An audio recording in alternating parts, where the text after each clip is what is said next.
Hello everyone, this is Srishti. Welcome back to my channel. देखो, आज की वीडियो में ना हम अपना आपका जो सेल वाला टॉपिक था उसका सेकंड पार्ट करने वाले हैं, क्योंकि फर्स्ट पार्ट पे मैंने उसको पूरा कंप्लीट नहीं किया था। मैंने बताया भी था उसको मैंने प्रो कैरियर तक रखा है। अब सेकंड पार्ट पे मैंने इसको गोल्गी बॉडीज तक रखा हुआ है। देन थर्ड पार्ट आपका जो आएगा 2-3 दिन के अंदर मैं अपलोड कर दूंगी, तो आप उससे भी कंप्लीट कर लें। मेक श्योर कि आप एनसीईआरटी लेके बैठे, उसमें ये पॉइंट्स को मार्क करते रहे। तो स्टार्ट करते हैं। Okay, so let's start. ठीक है, अगर मैं सेल मेम्ब्रेन की बात कर रही हूँ तो सेल मेम्ब्रेन की डिस्कवरी के लिए, इसकी स्टडी के लिए सबसे पहले याद रखना हमने सेल कौन सा लिया था। हमने लिया है यहाँ पर, सॉरी, हमने यहाँ पर लिया है आरबीसी। अच्छा, आरबीसी का ही सेल क्यों लिया हमने? हम ह्यूमंस की आरबीसी का सेल ही क्यों लिया जब हमें इसकी डिस्कवरी, इसकी स्टडी करनी थी? तो देखो, आरबीसी जो होती है ना, उसके अंदर उतने ऑर्गेनेलीज प्रेजेंट नहीं होते हैं बाकियों के सेल के कंपैरेटिवली, यूकैरियोटिक सेल के कंपैरेटिवली देखा जाए तो अब उतने ऑर्गेनेलीज उसके अंदर नहीं है। तो मुझे सिर्फ ऊपर ऊपर की सेल मेम्ब्रेन की स्टडी करनी है। अगर अंदर बहुत सारे ऑर्गेनेलीज प्रेजेंट होंगे तो उनकी भी वॉल्स दिखेंगी, उनकी भी मेम्ब्रेन दिखेंगी, जिससे कंफ्यूजन क्रिएट हो सकता है। वो कंफ्यूजन ना हो और हमें स्टडी करने में इजी रह सके, सिर्फ उसके लिए हमने आरबीसी को लिया था।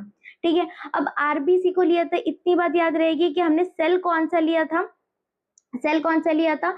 और 1950s के टाइम पर इलेक्ट्रॉन माइक्रोस्कोप आपका जो है उसकी डिस्कवरी हो गई थी। ठीक है, अब ना ये वाला आपका रफ डायग्राम है और इसका नीचे जो है ये एनसीईआरटी का डायग्राम है। पहले रफ डायग्राम पे समझ लो। ये जो होता है ना, ये एक्चुअली में आपकी सेल मेम्ब्रेन ना कुछ इस तरीके की दिखती है। अगर मैं रफ डायग्राम में आपको बताऊं तो ये आपके होते हैं कुछ इस तरीके के, आपका पोलर हेड होता है। इस ऊपर वाले हिस्से को जो डॉल सी बनी हुई है ना, पहले के टाइम पे वो व्हाइट डॉल्स बनाते थे, कार्टून्स में देखते थे।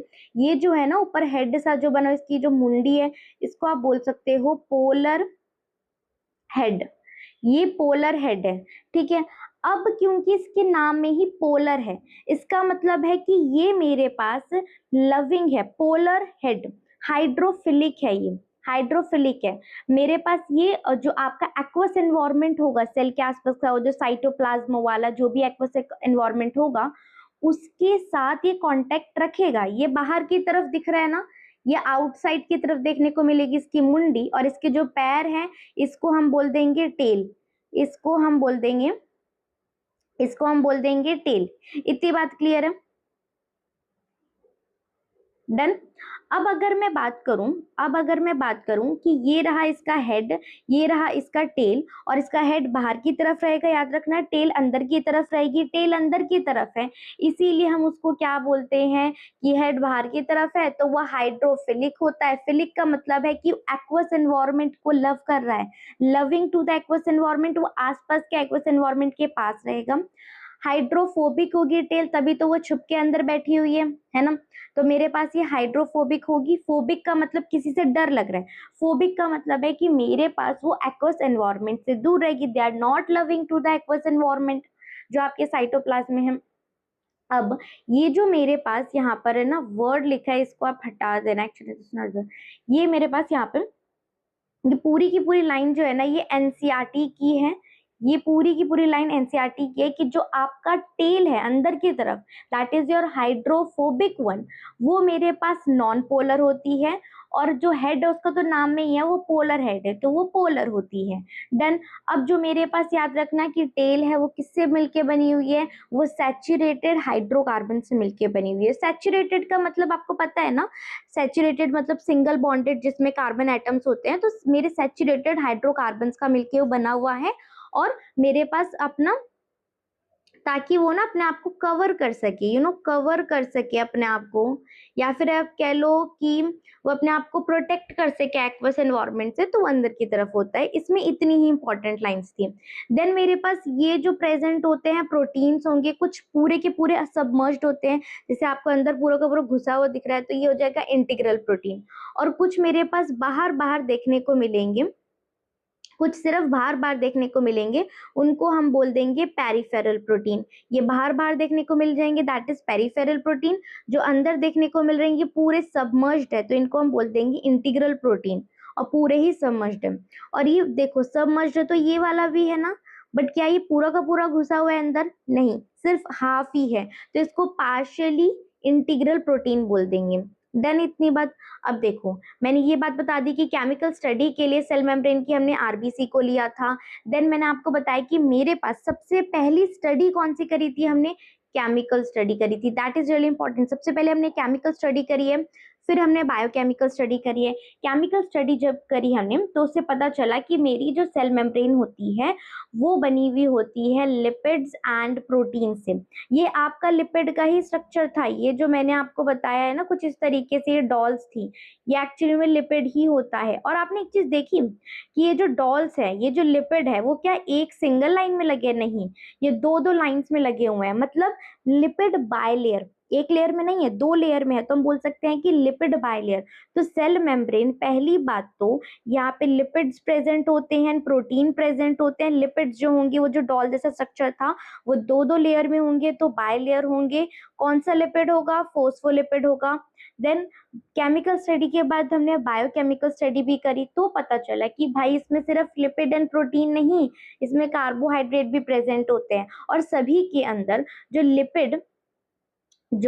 लिपिड एंड प्रोटीन का रेशियो है, ये सिर्फ लिपिड एंड प्रोटीन की रेशियो की मैंने बात करी है, लिपिड एंड प्रोटीन का रेशियो वेरी करता है हर सेल टू सेल। जैसे कि अगर मैंने आरबीसी का लिया था सेल, तो आरबीसी के अंदर 42% प्रोटीन होगा present and 40%, sorry it's not 42%, आप इसको करेक्ट कर लेना, this is not 42%, this is actually 52%। 52% protein present होता है एंड 40% लिपिड प्रेजेंट होता है। ये एनसीईआरटी का डेटा है, तो अच्छे से याद रख लेना, ये भी कई बार क्वेश्चंस में पूछा जाता है, राइट। और याद रखना वेरी क्या करेगा? लिपिड्स एंड प्रोटीन वेरी करते हैं। केमिकल स्टडी से पता चला कि भाई हमारी सेल मेम्ब्रेन में लिपिड है, प्रोटीन है। बायोकेमिकल स्टडी से एक और चीज पता चली कि भाई उसमें कार्बोहाइड्रेट भी प्रेजेंट होते हैं एंड लिपिड प्रोटीन का मेरे पास रेशियो वेरी करता है।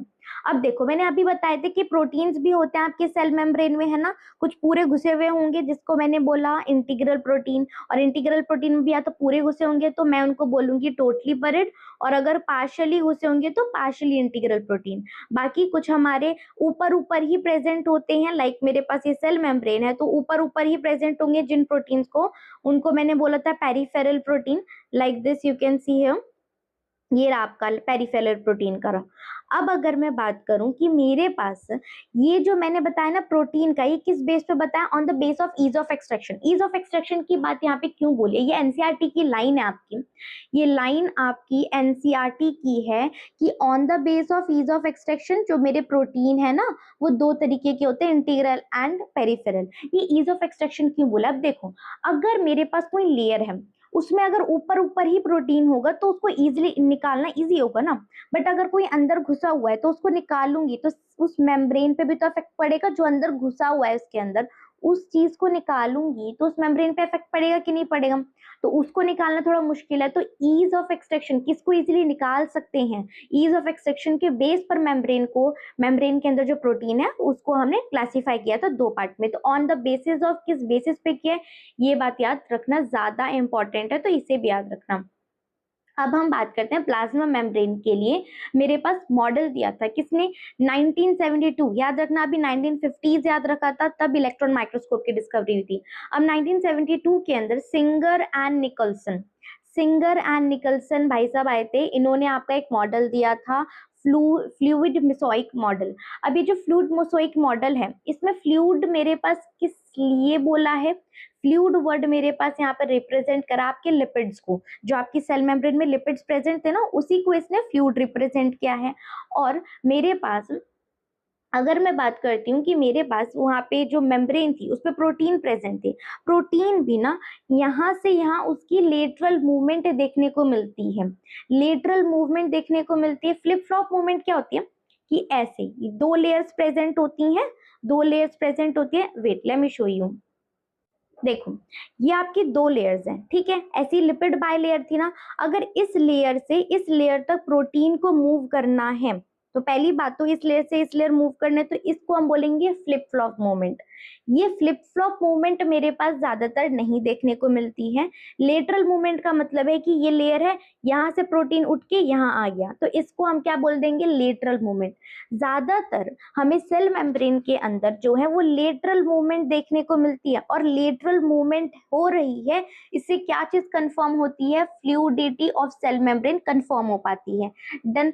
अब अगर मैं बात करती हूँ कि मेरे पास सेल मेम्ब्रेन का होना क्या ही इंपॉर्टेंस है, सेल मेम्ब्रेन क्या होना बहुत काम की चीज है भाई। आपके सेल के अंदर जो सेल के ऊपर सेल मेम्ब्रेन है, अब मान लो ये रहा एक सेल और ये रहा एक सेल, ठीक है, as you can see in the image, मेरे पास यहाँ पे एक सेल और यहाँ पे एक सेल है, ठीक है।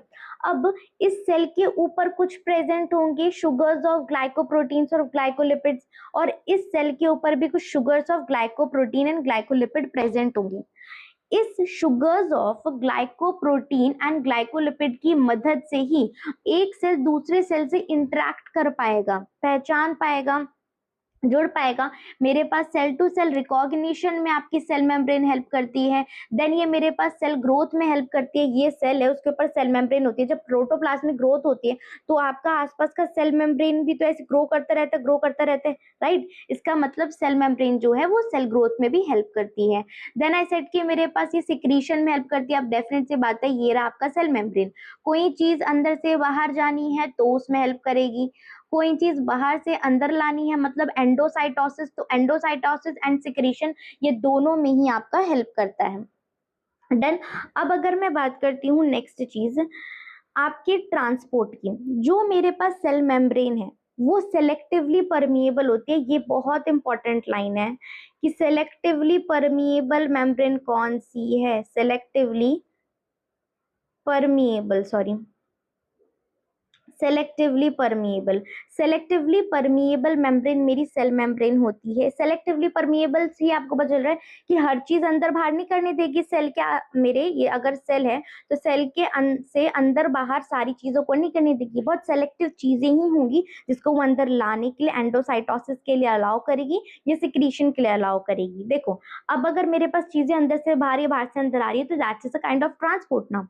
ट्रांसपोर्ट तीन तरीके के आपको यहाँ पे देखने को मिल जाएंगे। एक होता है आपके पास passive, this is not positive, ये मेरे पास यहाँ पर है passive, hope you will correct here. Passive transport की अगर मैं बात करती हूँ तो मेरे पास बहुत सारे ना मलिक्यूल्स होते हैं। अगर मेरे पास सेल के आसपास, सेल से अंदर बाहर बहुत सी चीजों का ट्रांसपोर्ट होता है, जैसे कि न्यूट्रल मलिक्यूल्स हो गए, जैसे कि CO2 ऑक्सीजन हो गया, लिपिड मलिक्यूल्स हो गए। अब देखो कोई लेयर ही मेरे पास सेल मेम्ब्रेन होती ही लिपिड की बनी है, तो वो अपने ही भाई को तो जाने देगी, लिपिड वाली चीजों को, लिपिड सल्यूबल चीजों को तो जाने दे सकती है। बट वहीं अगर कोई लिपिड में सल्यूबल चीज हो ही ना, लिपिड इनसल्यूबल चीज हो, तो वो उसको इजीली नहीं जाने देगी। इतनी बात तो क्लियर है आपको। देखो अगर मेरे पास कोई न्यूट्रल मॉलिक्यूल हो या गैसेस हो, लिपिड जो सल्यूबल मॉलिक्यूल्स हो, तो उनको वो इजीली आपके अलोंग कंसंट्रेशन ग्रेडियंट जाने देती है। अलोंग कंसंट्रेशन ग्रेडियंट क्या होता है, मतलब मान लो यहाँ पे बहुत सारे मॉलिक्यूल हैं जहाँ पे, और यहाँ पे कुछ 2-3 मॉलिक्यूल है, तो यहाँ पे ज्यादा मॉलिक्यूल है, आप बोल सकते हो यहाँ पे हाई कंसंट्रेशन है और यहाँ पे लो कंसंट्रेशन है। तो मेरे पास अलोंग कंसंट्रेशन ग्रेडियंट का मतलब होता है high concentration to low concentration move करना, ठीक है। तो मेरे पास यहाँ पर इजीली जाने देगा। अगर न्यूट्रल मॉलिक्यूल है, ये गैसेज है, ये लिपिड सल्यूबल है, अलोंग कंसंट्रेशन ग्रेडियंट, तो उसको हम बोल देंगे कि ये पैसिव ट्रांसपोर्ट है। बट यही अगर जो जाने वाली चीज है वो कोई मॉलिक्यूल नहीं, पानी है, तो पानी की डिफ्यूजन को हम क्या बोल देते हैं, ऑस्मोसिस बोल देते हैं। क्लियर है। अब अगर मैं बात करूं, मेरे पास पोलर मॉलिक्यूल ना होकर नॉन पोलर मॉलिक्यूल होता, तो अगर नॉन पोलर मॉलिक्यूल होता तो ये रही आपके पास cell membrane, lipid bilayer होती है ना, 2 लेयर्स मैंने बना दी। अब यहाँ पर मेरे पास एक मॉलिक्यूल बैठा हुआ है, बोल रहे मुझे अंदर आना है, तो वो अंदर नहीं आने देगा, क्यों, क्योंकि वो नॉन पोलर है। तो नॉन पोलर मॉलिक्यूल को, क्योंकि सेल को जरूरत है, तो अंदर कैसे लाने देगा वो, तो यहाँ पे ना कुछ प्रोटीन प्रेजेंट होते हैं, कैरियर प्रोटीन, कैरियर से ही पता चल रहा है भाई कैरी करेगा, वो बोलेगा आजा तेरे को गोदी में बिठाकर मैं अंदर ले जाता हूँ, क्योंकि वो खुद से नहीं जा सकता, ऐसे ट्रांसपोर्ट उसका नहीं करने देगा सेल, उसको सेल मेम्ब्रेन उसको। तो वहां पर ना कुछ मान लो मुस्टंडे बैठे हुए हैं जिसको आप कैरियर प्रोटीन बोल रहे हो, जो यहाँ से उसको गोदी में उठाकर यहाँ पर इस यहाँ से लेयर से उठाकर सेल के अंदर लेकर आ रहे हैं। तो कैरियर प्रोटीन्स प्रेजेंट होते हैं जो उसकी ट्रांसपोर्ट करवाने में हेल्प कर रहे होंगे। वहीं अगर मैं बात करूं मेरे पास कुछ आयंस हो, जैसे कि सोडियम होते हैं, पोटेशियम होते हैं, ऐसे बहुत सारे आयंस की भी ना ट्रांसपोर्ट करानी होती है, सेल में जरूरत होती है। और क्यों होती है वो आपको ह्यूमन फिजियोलॉजी में जरूर पता चल जाएगा, बहुत अच्छे से पता चलेगा, पूरा मैकेनिज्म भी है इवन इनके ट्रांसपोर्ट का। तो आयंस एंड मॉलिक्यूल्स की अगर हम बात करें तो आयंस एंड मॉलिक्यूल्स के ट्रांसपोर्ट के लिए एक्टिव ट्रांसपोर्ट होता है। देखो जहां भी एक्टिव वर्ड आ जाए ना, याद रखना एक्टिव मेरे पास वर्ड आ गया मतलब एनर्जी का तो खर्चा है भैया। एक्टिव ट्रांसपोर्ट का मतलब ही है कि यहाँ पर मेरे पास एटीपी का नीड होगा। और एटीपी का नीड क्यों हो रहा है? क्योंकि चीजें जैसी होती है वैसी नहीं हो रही, जबरदस्ती करानी पड़ रही है। अब खुद ही सोचो, अगर आप आराम से 12 बजे उठ सकते हो तो आप आराम मतलब आपकी नींद 12 बजे रोज खुल जाती है, मतलब इजी है ना आपके लिए 12 बजे उठना। बट अगर आपको सुबह 5 बजे उठना हो तो आप खुद नहीं उठोगे, आपको बहुत ज्यादा एक्सटर्नल फोर्स लगाना पड़ेगा, अलार्म लगाना पड़ेगा, मम्मी को बोलना पड़ेगा, पापा को बोलना पड़ेगा, तब जाके आप 5 बजे उठ पाओगे, क्योंकि आपकी आदत है 12 बजे उठने की, है ना। उसी तरीके से मेरा नॉर्मल कोई आयंस या मॉलिक्यूल्स यहाँ पे अगर मैं ले रही हूँ तो वो अपनी एक्टिव ट्रांसपोर्ट कर रहे हैं। इसका मतलब क्या है? एनर्जी की जरूरत पड़ रही है। नॉर्मल अलोंग कंसंट्रेशन तो वो कंसंट्रेशन ग्रेडियंट नहीं जा पा रहा, उसको धक्का मारना पड़ रहा है, अगेंस्ट द कंसंट्रेशन ग्रेडियंट लेके जा रहे हैं। अगेंस्ट का मतलब क्या हो जाएगा? उल्टा, मतलब low concentration gradient to high concentration gradient पे आप लेके जा रहे हैं। एग्जाम्पल के तौर पे that is really important example for your need point of view also, for your boards also, sodium and potassium pump use यहाँ पे एग्जाम्पल के तौर पे एक्टिव ट्रांसपोर्ट में। नाउ अगर मैं बात करूं कि मेरे पास और भी क्या चीजें होती हैं, एक सेल से दूसरे सेल के साथ इंटरसेल्यूलर फंक्शन नहीं है, सॉरी जंक्शन है ये, इंटरसेल्यूलर जंक्शन। मेरे पास एक सेल के साथ दूसरे सेल के ना साथ जोड़ने के लिए, बॉन्डिंग बनाने में भी सेल मेम्ब्रेन हेल्प करती है। इंटरसेल्यूलर, इंटर का मतलब याद रखना, देखो इंटर का मतलब है एक सेल और दूसरे सेल के बीच की बात हो रही है। इंट्रा होता, अगर इन ट्रा होता तो इंट्रा का मतलब है कि सेल के अंदर की बीच की बात है। इतनी बात याद रखना, ये बायोलॉजी में छोटी छोटी टर्म्स है जो बहुत दिक्कत दे देती है। तो इंटरसेल्यूलर जंक्शन मेरे पास क्या है कि दो सेल्स के बीच में जंक्शन बनाने में हेल्प करती है सेल मेम्ब्रेन। सेल डिवीजन में भी इवन हेल्प करती है। वो आपने मियोसिस जब पढ़ा होगा तो आपने देखा होगा कि सेल डिवीजन में भी सेल मेम्ब्रेन बहुत इंपॉर्टेंट रोल प्ले करती है। नाउ सेल वॉल, अब देखो सेल मेम्ब्रेन के ऊपर प्रेजेंट होती है सेल वॉल, इतनी बात क्लियर है। अब सभी में सेल वॉल जो होगी, जो सबसे बाहर वाली कवरिंग होगी, देखो सब अपनी अपनी शील्डिंग जो है ना, चाहे आप अपनी लाइफ में भी देखोगे तो आप अपनी शील्डिंग जगह के हिसाब से बनाते हो कि यहाँ पर उतने गंदे लोग नहीं है तो मुझे उतनी प्रोटेक्शन की जरूरत नहीं, यहाँ बहुत गंदे लोग हैं मुझे बहुत ज्यादा प्रोटेक्शन की जरूरत है। तो हम अगर लाइफ में देखें तो मैंने उसे आपसे बताया, इवन सेल टू सेल भी देखेंगे तो हर सेल अपनी शील्डिंग मतलब अपनी प्रोटेक्शन, अपनी सेल वॉल सबसे आपने बाहर वाली जो लेयर है वो उनकी सेल टू सेल वेरी करती है, सभी की अलग अलग उससे बनी होती है सेल वॉल। जैसे अगर आप बात करते हो ना प्लांट की, तो प्लांट की सेल वॉल बनी होती है cellulose, hemicellulose, pectin and protein से। एल्गी के अंदर सेल वॉल बनी होती है सेल्यूलोस, गैलेक्टिन, मेनेन, और मेरे पास दिस इज नॉट स्फेरल, यहाँ पर आ जाएगा कैल्शियम कार्बोनेट। मिनरल के नाम पे अगर देखेंगे तो कैल्शियम कार्बोनेट भी होता है। कैल्शियम कार्बोनेट थोड़ी इसको टफनेस, हल्की सी टफनेस देने के लिए वहां पे प्रेजेंट होता है, ठीक है। तो याद रखना प्लांट में सेल्यूलोज, उसी से मिलता जुलता word hemicellulose, pectin, protein, done. अब एल्गी क्योंकि थोड़ा प्लांट से रिलेटेड है तो सेल्यूलोज तो होगा ही होगा, बट साथ ही साथ उसके पास गैलेक्टिन भी होते हैं, मेनिन भी होते हैं, स्फेर, और वहां पर मेरे पास कैल्शियम कार्बोनेट भी होती है थोड़ी टफनेस प्रोवाइड करने के लिए। बैक्टीरिया के अंदर that is really really important भाई, बहुत इंपॉर्टेंट है ये वाला कि बैक्टीरिया की सेल वॉल किससे मिलके बनी होती है? पेप्टाइडोग्लाइकन से भी मिलके बनी होती है। इसमें म्यूरिन भी हो सकता है, म्यूरिमिक एसिड भी होता है, दैट इज नॉट मिक, ये कुछ ऐसी स्पेलिंग होगी इसकी, म्यूरिमिक, म्यूरिमिक। तो इसके अंदर पेप्टाइडोग्लाइकन भी प्रेजेंट हो सकता है, म्यूरिमिक एसिड हो सकता है, म्यूरिन प्रेजेंट हो सकता है। और ये जो सेल वॉल होती है ये सबसे बाहर वाली लेयर है तो डेफिनेट सी बात है ये हार्ड होगी, ये टफ होगी एंड नॉन लिविंग प्रेजेंट होगी, डन। अब अगर मैं बात करूँ मेरे पास प्लांट सेल वॉल की, वेट, ओके ओके तो अगर मैं बात करूँ मेरे पास प्लांट सेल वॉल की, तो मैंने क्या बताया कि मेरे पास यहाँ पर ये सेल, ठीक है। अब इस सेल के ऊपर जो सबसे पहली लेयर होती है ना, जो सबसे पहली होती है वो सेकेंडरी सेल वॉल होती है, और वो स्टार्टिंग में नहीं बनी होती। देखो मैं स्टार्टिंग आपको ना वैसे नॉर्मली ही बताती हूँ, वेट, देखो जैसे ये मेरे पास सेल है, ठीक है। अब सेल के ऊपर मेम्ब्रेन होगी, सेल मेम्ब्रेन के ऊपर सेल वॉल प्रेजेंट होगी। प्लांट की बात कर रही हूँ मैं, तो प्लांट के अंदर जो सबसे बाहर वाली और अंदर वाली, क्यों बोल रहे हैं दो दो सेल वॉल होती है क्या उसमें? देखो स्टार्टिंग से ही नहीं होती, जब वो एकदम नया नया प्लांट होता है ना, एकदम हरा हरा सा जो यंग प्लांट होता है, उस टाइम पर उसमें सिर्फ प्राइमरी वॉल होती है। जैसे जैसे वो ग्रो करता रहता है, तो प्राइमरी वॉल के अंदर ही ये मेरे पास है प्राइमरी वॉल वॉल के अंदर ही एक सेकेंडरी सेल वॉल भी ग्रो करना स्टार्ट कर देती है। तो इतनी बात क्लियर है कि प्राइमरी सेल वॉल बाहर ग्रो करती है, और सेकेंडरी सेल वॉल जो है वो प्राइमरी सेल वॉल के नीचे से ही, उसके अंदर की तरफ से ही ग्रो करना स्टार्ट कर देती है।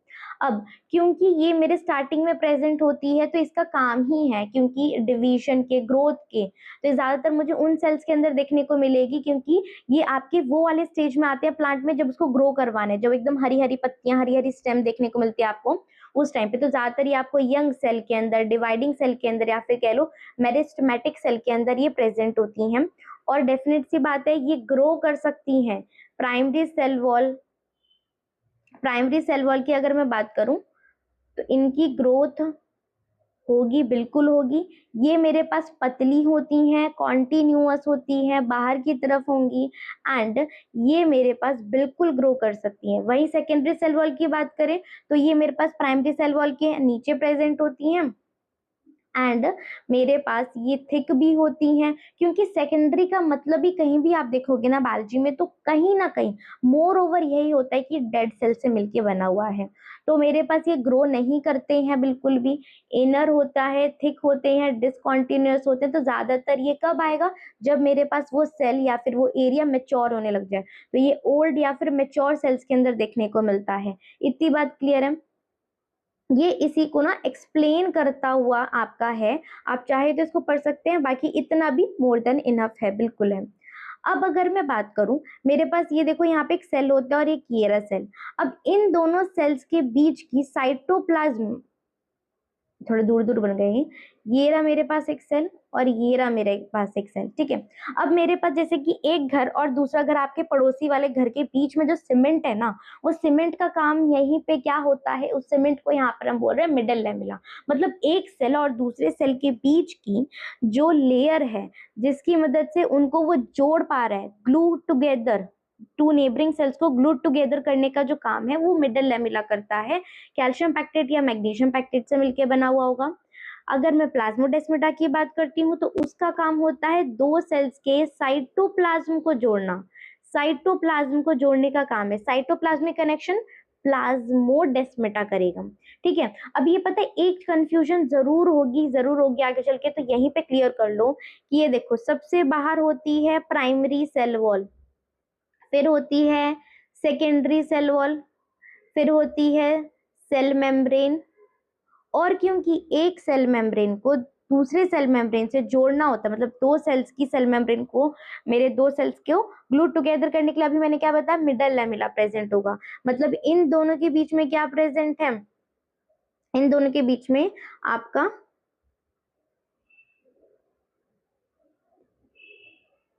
मिडल लैमेला प्रेजेंट होगा, ये डार्क वाला, ये मिडल लैमेला प्रेजेंट होगा। और मेरे पास साइटोप्लाज्म को जोड़ने के लिए क्या प्रेजेंट होगा यहाँ पर? This is nothing but your plasmodesmata.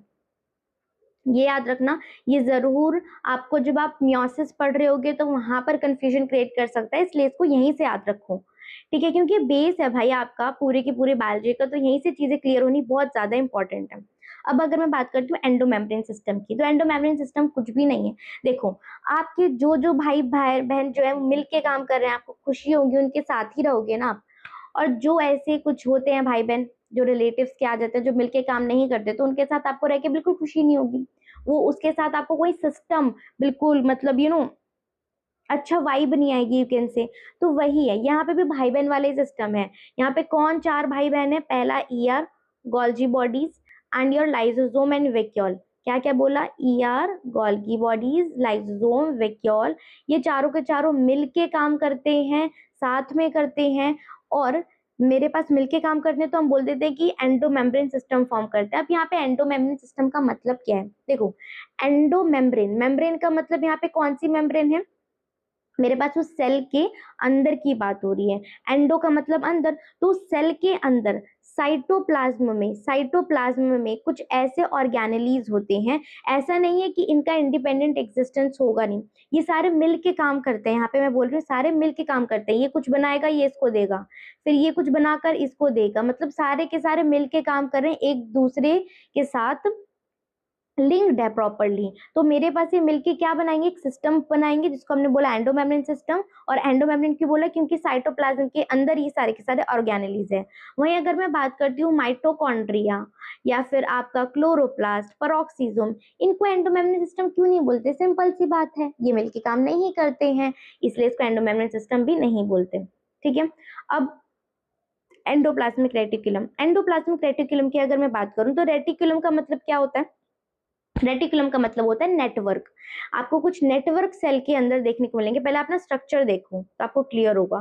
देखो, ये मेरे पास होता है आउटर न्यूक्लियर मेम्ब्रेन, ये होता है inner nuclear membrane. Nuclear membrane nucleus के आसपास की जो मेम्ब्रेन होती है, और जो आउटर न्यूक्लियर मेम्ब्रेन है वो आपको देखने को मिल रही होगी, वो कॉन्टिन्यूअसली आगे लेयर फॉर्म कर रही है। इसी को हमने क्या बोला है? आरईआर। जो आउटर न्यूक्लियर मेम्ब्रेन के कॉन्टिन्यूअस है वो आरईआर है।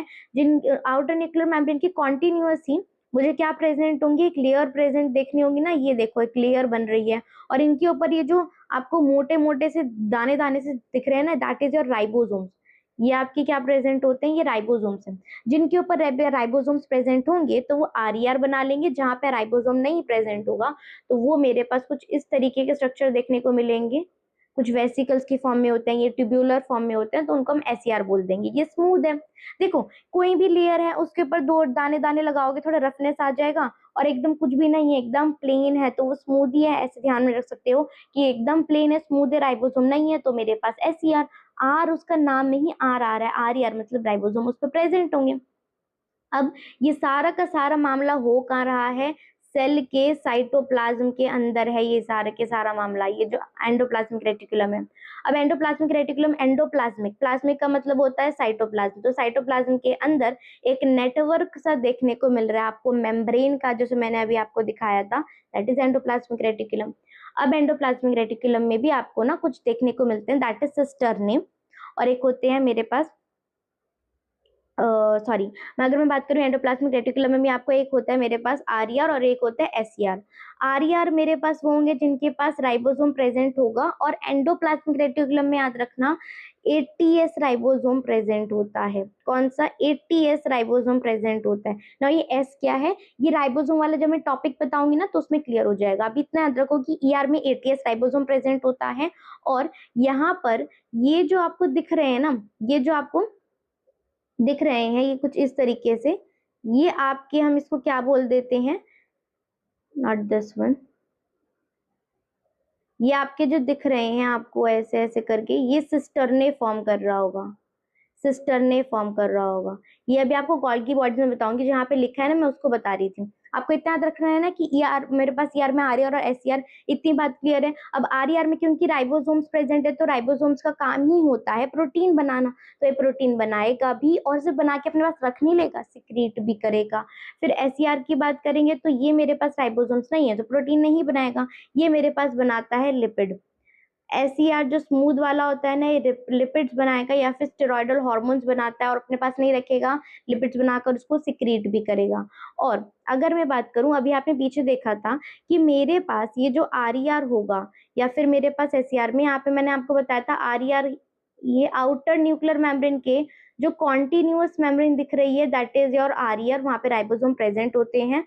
और ये वेसिकल्स या फिर ट्यूब्यूलर फॉर्म में देखने को मिल जाएंगे, तो उनको हमने एसईआर बोल दिया था, वहां पे राइबोसोम्स नहीं प्रेजेंट थे। अब अगर मैं बात कर रही हूँ कि मेरे पास ये आपका जो आरईआर के अंदर की स्पेस है, इसको मैंने क्या बोल दिया?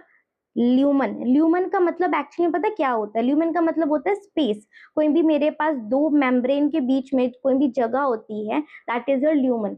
अब मेरे पास जैसे कि इस बॉडी के अंदर भी कोई कहीं पे आपको किसी ट्यूब के अंदर जो जगह मिलेगी उसको हम ल्यूमन बोल सकते हैं।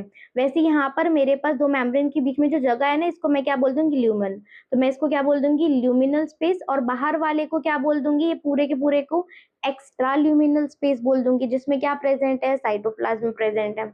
अब देखो, मेरा आर के साथ एकदम सटा हुआ रहता है। सटा हुआ मीन्स कि आर के एकदम जो एंडोप्लाज्मिक रेटिकुलम होता है उसके साथ बिल्कुल क्लोज मिलेगा आपको गोल्गी बॉडीज। गोल्गी बॉडीज में भी ना उसके दो फेस होते हैं। अब ऐसे याद रखो, यहाँ से एक इस तरीके से देखने को मिलेगा और यहाँ पे कुछ गड्ढा से देखने को मिलेगा। ये वाला जो है ना, ऊपर वाला, ये जो आपको देखने को मिल रहा है, इसको हम बोल देंगे सिस फेज या फिर फॉर्मिंग फेज भी बोलते हैं, कन्वेक्स साइड भी बोलते हैं। फॉर्मिंग क्यों बोलते हैं अभी बताऊंगी। मेरे पास ये क्या है? ऑफ कोर्स ये मेरे पास एंडोप्लाज्मिक रेटिकुलम के देखो ये पास वाला है फेस, तो ये टुवर्ड्स ईआर या फिर आप कह लो न्यूक्लियस के पास होता है। वहीं अगर मैं बात करूं ये वाला फेज जो होता है इसको हम ट्रांस फेज भी बोलते हैं। मैच्योरिंग क्यों अभी बताऊंगी। और कॉनकेव फेज भी बोलते हैं। और ये मेरी सेल मेम्ब्रेन की तरफ होता है। नाउ अब ये देखो, ये वाले ना जो पॉइंट्स है मैं आपको पूरे के पूरे डायग्राम से बताऊंगी। इधर से आप रीड कर लोगे पूरा क्लियर हो जाएगा। उसके लिए आपको पहले यहाँ से देखना पड़ेगा। वेट, ये डायग्राम पे पूरा नजर रखना, बिल्कुल याद हो जाएगा अभी के अभी। देखो मेरे पास यहाँ पे आर थे और मान लो यहाँ पर भी एस भी प्रेजेंट है। ठीक है, अब आर ने बनाया मेरे पास प्रोटीन। आर ने बनाया मेरे पास प्रोटीन और यहाँ पे एस अगर यहाँ पे प्रेजेंट है, यहाँ पे बना नहीं है, एस ने बनाया मेरे पास लिपिड। ठीक है, अब ये प्रोटीन और लिपिड माल बन गया। अब माल बनने के बाद वो उसको किस थैली में देंगे? उस थैली को हमने बोल दिया वेसिकल्स। ठीक है, अब ये मेरे पास प्रोटीन और लिपिड को वेसिकल्स के अंदर डालकर इनको दे देंगे। किसको दे देंगे? सिस साइड को दे देंगे। ये इसके क्या प्रेजेंट है? ये जो फ्लैट शेप या फिर आपको देखने को मिल रहे हैं डिस्क शेप के, इसको हम सिस्टरने बोलते हैं। ठीक है, अब ये जो सिस्टरने होते हैं, ये जो सिस्टरने होते हैं इनमें कोई राइबोसोम्स नहीं प्रेजेंट होगा। इसको बना बनाया माल मिलता है, इसको बस मॉडिफाई करना होता है। ये सिस्टरने के अंदर प्रोटीन्स एंड लिपिड जो होंगे जाएंगे और मॉडिफाई हो जाएंगे। और इनके साथ प्रोटीन से क्या बन जाएंगे? प्रोटीन से बन जाएंगे ग्लाइकोप्रोटीन, लिपिड से बन जाएंगे ग्लाइकोलिपिड। और ये क्योंकि हमने इसकी मॉडिफिकेशन करी, कहाँ करी है मॉडिफिकेशन? प्रोटीन लिपिड के सिस्टरने में करी है। और इसकी मॉडिफिकेशन को ही ग्लाइकोप्रोटीन ग्लाइकोलिपिड बनाने को ही ग्लाइकोसाइलेशन या फिर ग्लाइकोसाइडेशन बोलते हैं।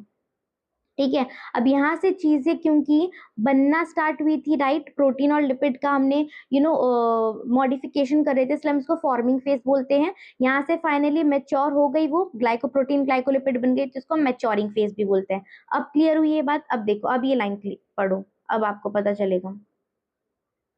जो मेरे पास आर्यर एससीआर था उसने मेरे पास प्रोटीन लिपिड्स बनाए और उसको किस थैली में पैक करके दे दिया? माल बन गया, माल दे दिया भैया ने वेसिकल्स में, थैली में पैक करके। अब वो जो मेरे पास वेसिकल्स होंगे उसमें क्या प्रेजेंट है? Protein lipid. वो जाएंगी सिस फेज पे। जो यहाँ पे फेज था ना, इसको मैंने क्या बोला था? सिस फेज बोला था गोल्जी बॉडीज का, सिस फेज बोला था। सिस फेज पे जाएंगे मेरे गोल्जी बॉडीज पे और फिर प्रोटीन और लिपिड मेरे पास जो होंगे, जो वेसिकल्स के अंदर प्रेजेंट है, वो जाएंगे सिस्टरने के अंदर। उनकी वहां पर क्या हो जाएगी? उनकी वहां पर क्या हो जाएगा? एक चीज यहाँ पे देखना, ये लाइन ही बहुत इंपॉर्टेंट है। This is called packaging of material. मेरे पास ये लाइन आपने बहुत पढ़ी होगी लास्ट प्रीवियस क्लासेस में कि मेरे पास जब प्रोटीन लिपिड आए वेसिकल्स के अंदर थे, ट्रांसपोर्ट वेसिकल्स के अंदर। अब जब वो मेरे पास गोल्गी बॉडीज में आएंगे, ट्रांसपोर्ट वेसिकल्स में आए थे, जैसे गोल्गी बॉडीज में आएंगे तो गोल्गी बॉडीज उनके ऊपर थोड़ी कोटिंग कर देगा। अब वो मेरे पास ट्रांसपोर्ट वेसिकल से आ जाएंगे कोटेड वेसिकल्स के अंदर। इसका मतलब वहां पर उसने पैकेजिंग ऑफ मटेरियल स्टार्ट कर दी गोल्गी बॉडीज में, तो हम बोल देते हैं, इसलिए हम इसको पैकेजिंग ऑफ मटेरियल भी बोलते हैं। दैट इज कहाँ पर हो रही है? सिस साइड पे। सिस साइड पर ही हुई थी ना। यहाँ से माल बन के मेरे पास आ गया था सॉरी यहाँ से प्रोटीन लिपिड बन के आ गए थे और वो मेरे पास सिस साइड पर गए थे ट्रांसपोर्ट वेसिकल्स में बैठकर, और फिर उसके बाद यहाँ पर कोटेड वेसिकल के अंदर उसने इनको पैक करना स्टार्ट कर दिया था। फिर सिस्टरने में लेकर जाएगा, वहां पे उनकी कोटेड वेसिकल्स में उसने प्रोटीन लिपिड को पैक करके रखा था, पैकेजिंग ऑफ मटेरियल उसने कर दी थी सिस्टरने में। फिर मेरे पास प्रोटीन का बना देगा ग्लाइकोप्रोटीन, शुगर जोड़ के, फिर इसके साथ शुगर जोड़ के ग्लाइकोलिपिड बना देगा। और अब मेरे जो प्रोटीन लिपिड्स होंगे वो ट्रांस साइड से निकल जाएंगे, मैच्योर होके निकल जाएंगे। अब निकल रहे हैं मतलब सिक्रीट हो रहे हैं। देखो जब आ रहे थे पैक होकर प्रोटीन लिपिड तो मेरे पास आ रही हैं जिस गाड़ी में बैठ के, तो मैंने उसको बोला ट्रांसपोर्ट वेसिकल। फिर मेरे पास गोल्गी बॉडीज ने सिस साइड से लिया और उसको पैक कर दिया प्रोटीन लिपिड को, तो कोटेड वेसिकल बोला। फिर मैच्योर हुए थे आपके सिस्टरने में, वो मैच्योरेशन का स्टेप मैंने आपको बताया, ग्लाइकोसाइलेशन। फिर मेरे पास ट्रांस साइड से जो इस तरीके से बनी हुई थी, ये वाली साइड को मैंने ट्रांस साइड बोला था ना, इस ट्रांस साइड से जब वो निकल जाएंगे, इस ट्रांस साइड से जब वो निकल जाएंगे तो उसको मैंने क्या बोल दिया, सिक्रीट कर रहा है, मतलब सिक्रीटरी वेसिकल।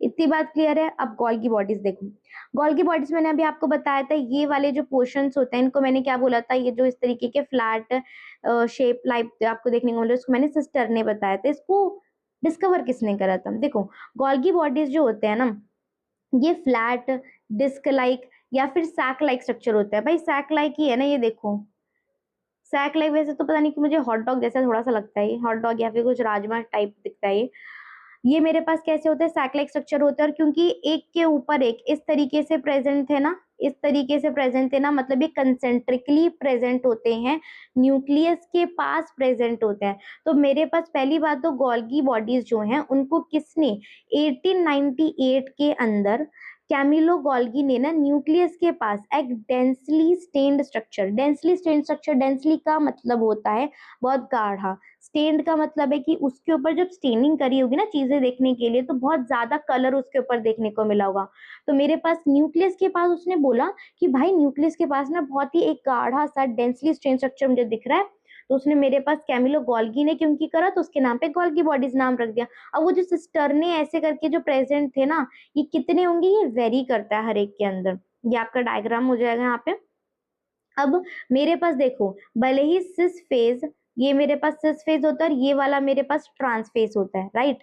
भले ही सिस फेज जो होता है वहां से प्रोटीन लिपिड आ रहे हैं, वो चीजें रिसीव कर रहा है, ट्रांस फेज से चीजें बन के मॉडिफाई होके निकल रही है, तो उसको हम क्या बोल देते हैं, सिक्रीटरी फेज बोल देते हैं, या फिर हम बोल दो डिलीवरी साइट बोल देते हैं। ये रिसीविंग साइट है, ये डिलीवरी साइट है, एक दूसरे से का भले ही बहुत डिफरेंट हो, एक दूसरे से, एक का काम है रिसीव करना, एक का काम है डिलीवर करना, भले ही इसकी दोनों फेसेस जो होते हैं बहुत डिफरेंट होते हैं, बट बहुत डिफरेंट होने के बावजूद दे आर इंटरकनेक्टेड। कनेक्टेड ही है ना, ये ला कर दे रहा है, मॉडिफाई बीच में हो रहा है सिस्टम में, फिर वो निकाल रहा है, भले ही दोनों के फंक्शंस बहुत अलग अलग है बट दे आर इंटरकनेक्टेड। तो ये पॉइंट भी बहुत इंपॉर्टेंट है। देन अगर मैं बात करूं कि मेरे पास जो आपके लाइसोसोम्स होते हैं, अब लाइसोसोम्स कोई नई चीज नहीं है। जब मेरे पास यहाँ पर, जब मेरे पास, वेट अ सेकेंड, यहाँ से अगर मैं बात करूं चीजें बन के निकल गई। अब मान लो यहाँ पर मेरे पास आया था ना प्रोटीन एंड लिपिड्स मेरे पास ट्रांसपोर्ट वेसिकल्स में बैठ के, फिर यहाँ पर मेरे पास थे कौन से, कोटेड वेसिकल्स से साइड पे मॉडिफिकेशन हुई, जो निकले थे उसको मैंने क्या बोला था, सिक्रीटरी वेसिकल्स। सिक्रीटरी वेसिकल्स का मतलब है तो वो पैकेट ही, उसके अंदर एक्चुअली में क्या बैठे हैं, प्रोटीन लिपिड्स बैठे हुए हैं ना।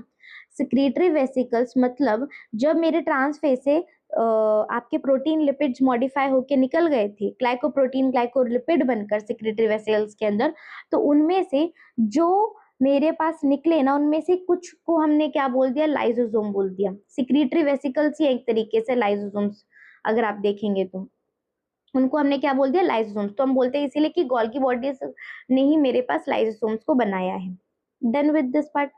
अब ये देखो, ये वाला जो पोर्शन है आपका, this is actually your lysosomes वाला पोर्शन, ये आपका लाइसोसोम्स वाला और माइटोकॉन्ड्रिया वाला, ये 2-3 पीडीएफ बचे आपके, 2-3 पीडीएफ कह रही हूँ, आपके कुछ 5-6 पेजेस बचे हैं, इसको मैं नेक्स्ट वीडियो में कवर कर दूँगी, क्योंकि अगर अभी इसको साथ के साथ कवर कर दिया, तो आपको याद रखना ज़्यादा मुश्किल हो जाएगा।